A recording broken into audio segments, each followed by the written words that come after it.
Hey guys, welcome to Starcraft. I'm DreadbaneSC, joined by SephyreSC. Now we've got a match here between Alou, the yellow Protoss, and Blade, the light blue Zerg, and this is on the very famous Lost Temple map. Now, Seth, what do you expect to see in this match today? Well, this is a replay that's been sent to us by Alou, who's a very well-known player off the Team Liquid forums. This is actually from the Open Wolf Cup, which is a tournament that went on in the first few days of Phase 2 closed beta. So, yeah, very intense matchup by ahead. Both players looking to progress through the Open Wolf Cup, so this is going to be a good game, I think. This tournament is absolutely hot off the presses, so, yeah, looking forward to a good game. Now, can you give us a bit of just a quick pointers as to the keys to Lost Temple, really? What do you expect? Well, Lost Temple has changed slightly since StarCraft 1, but it's still got the same flavor, and it's still all the good stuff. Now, we are seeing Blade move out his Overlord there and then pull his Overlord back. So I'm assuming that he's playing as random because he's doing the trick where he doesn't give away the fact that he is Zerg by moving his Overlord in before the Protoss can actually see his Overlord. This Overlord will have an extended sight range. So yeah, Alou probably doesn't realize he's up against a Zerg now, and he is sending out his drone to find out all that scouting information, find out what his opponent is. So I'm assuming that Blade is playing as random in this match. We are seeing looks like a straight to hatchery without spawning pool from Blade, so it's looking like a 14 hatch. Very fast, very aggressive play here from Blade because his spawning pool's not going to be up. When Alou sees it, we may see a 2-gate, we may see an all-in to try and deny this expansion, particularly as there's no spawning pool down. So this is very aggressive play right off the bat from Blade. I imagine he's going to get his spawning pool probably at 14, 15, depending on how worried he is by Alou's movements here. He does know where Alou is by picking up that scouting information. Now, he might have turned his Overlord back, not if he's playing random, but simply to not give away his position. So now that Alou hasn't seen that fast Overlord, he's scouting elsewhere. But now Alou is seeing this fast expansion. He is sending his probe into Blade, so he will see that this spawning pool is really, really delayed. So I'm curious as to whether Alou is going to recognize and alter his build, whether he's going to go for an all-in push here. He isn't chrono boosting the Sealot, so he is looking like he's going to be throwing down a Psycore and then teching a little bit. So it will be interesting to see whether or not Alou's going to alter his build and try and harass his aggressive early play from Blade. I do like the Overlord turnaround.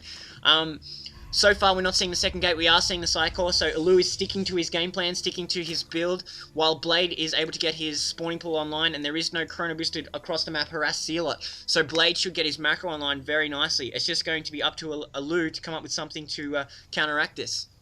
It seems very, Blade would be very happy about this. If he doesn't get pushed very early, because he was a bit weak at the start, of course, not choosing to go with the early spawning pool and rather going with the hatchery. So if he can get away with this with no harm done, and he has his expansion up already, he seems like he'd be in a very strong position early on at least. Yeah, it shows you the strength of positional scouting. Now, with that Overlord coming in there before Alou could see it and the turnaround, it's just completely thrown off Alou in terms of checking where to go. He did check the other spots on the map before he sent in his probe to the final pots, so he didn't know that they were playing in these positions, so that gave Blade the confidence to throw down this hatch as he did, and now he's getting a spine crawler up. Meanwhile, Alou is taking up, he's throwing down another gateway, and putting warp gates on the line. So I would imagine that Blade thinks there's going to be some kind of tech build here. These Zerglings are not going to get into the base. They're going to be completely denied off by this very nice tight wall in by Alou. So it's good that he's going to deny that scouting information. Blade is probably going to have to sacrifice an Overlord to get in the base and realize what's going on.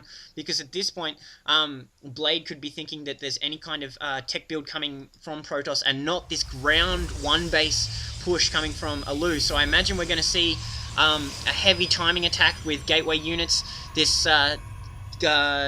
Warp Gate research is being chrono boosted here, so I would see Alou coming up with the Zealstalker Sentry build and pushing out very, very soon.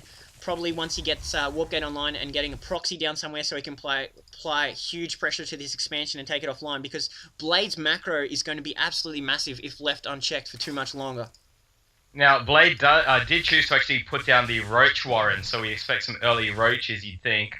Against the Protoss ground army at the moment. He does have Warp Gate research now, so maybe some sneaky pylon play I'd hope to see, just to see some trickery. But yeah, we got Roaches, I'm assuming, coming out. The Robotics Bay for Alou going down now, and just more Stalkers being pumped out. Yeah, nice play by Alou there. He waited before the Overlord Sack Scout to come in, so that Overlord Sack Scout has come in and seen the gateways going up, so he knows that there's a ground build on the way, and he's hidden this robotics facility, so there will be a little bit of time before another Overlord Sack goes in. So at this point, I don't believe Blade will be expecting the robotics base, so he probably will go mass units. He does have these 2 spine crawlers, but if we do see Colossi coming out, which I imagine we will do, it'll be pretty strong for Alou. I would have thought he was going to go for a ground push straight off the bat and try and interrupt this expansion, but no, we are seeing a mixed ground build and then the robotics facility. So I'd assume a Robo Bay will be on soon, unless he's just doing it purely for an observer. So both players in a tight position here. Blade relying on his macro, content to sit on 2 base. He isn't going for the 3rd base. He's really saturated his natural expansion here. He's pumping Zergling, so he is concerned about this ground push out. He did see those gateways, so he knows that there's going to be a decent army for Alou there. So it's just a bit of a standoff situation here while Blade turtles up and sits on his macro. Now, Alou does have free reign over the map at the moment. You think he might push out with this small ground army just to, see the boundaries, see what he's up against, see if he can maybe pin the Zerg player back in his base just a tiny bit. He is getting his expansions up now. He's getting his expansion up now, sorry.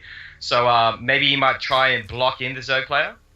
Yeah, we did see Blade throw up an Overseer at his expansion, so he's a little bit concerned about it, maybe a hidden DT there, and also looking to deny Observer Scouts. We are seeing that Observer from Alou go in, so he is seeing this saturated main base. There's not too much tech that he's going to notice, just a Roach Warren there, and the Hydra Den is hidden at Blade's natural here, and if the Observer comes down, the Overseer is going to pick it up, and the Queen will be able to take it out. So I'm not quite sure what Alou's game plan is going to be here, having seen the Roach Warren, and he hasn't seen any other tech with his hidden Hydra Den here, so he was probably going to be comfortable with his ground mix. He is going for Immortals, probably because he's seen the Roach Warren there, so he's not going to switch to Colossi. We are going to see Sealstalker Sentry Immortal, so a really nice mix of army there from Alou. But this position now from Blade, he's actually moving out with his Spine Crawlers, extending his creep, looking to take his gold expansion. So Blade is not looking to end this game early. He's just content to build up his macro, build up his forces, and he does have a nice army online that hasn't been tested at all this point. And at this point in the game, his natural expansion is completely saturated, whereas Alou's just getting his online. So Alou is falling behind in the macro and hasn't really tested Blade. So I imagine there's a certain critical mass point where Alou's going to be comfortable with his army composition. He's going to take a shot at Blade's position here. He's continuing to pump out these Immortals, and he's getting his 2nd Robotics Bay up now, so looking to maybe mass these Immortals. I would like to see a Colossus or 2 just on the field, because they are an imposing presence. Not that these Immortals aren't, with these massive two cannons on their shoulders, just wreaking havoc on, armored units, but I would like to see at least a Colossus, but it just, I would assume he's probably just going all Immortals at the moment, just to maybe mass up on those. Yeah, Alou's Observer has moved down to the natural expansion, but I don't think he saw the Hydra Den there, and now he's being sniped off by the Overseer. So nice placement of the Overseer there from Blade. It was a nice insurance policy too against the sneaky DT attack. So we are seeing a 2nd robotics facility that went up for Alou there, and now he's pumping out the Immortals. So he's concerned about mass Roach, but it's going to be a Roach Hydra Ball with Lings coming out from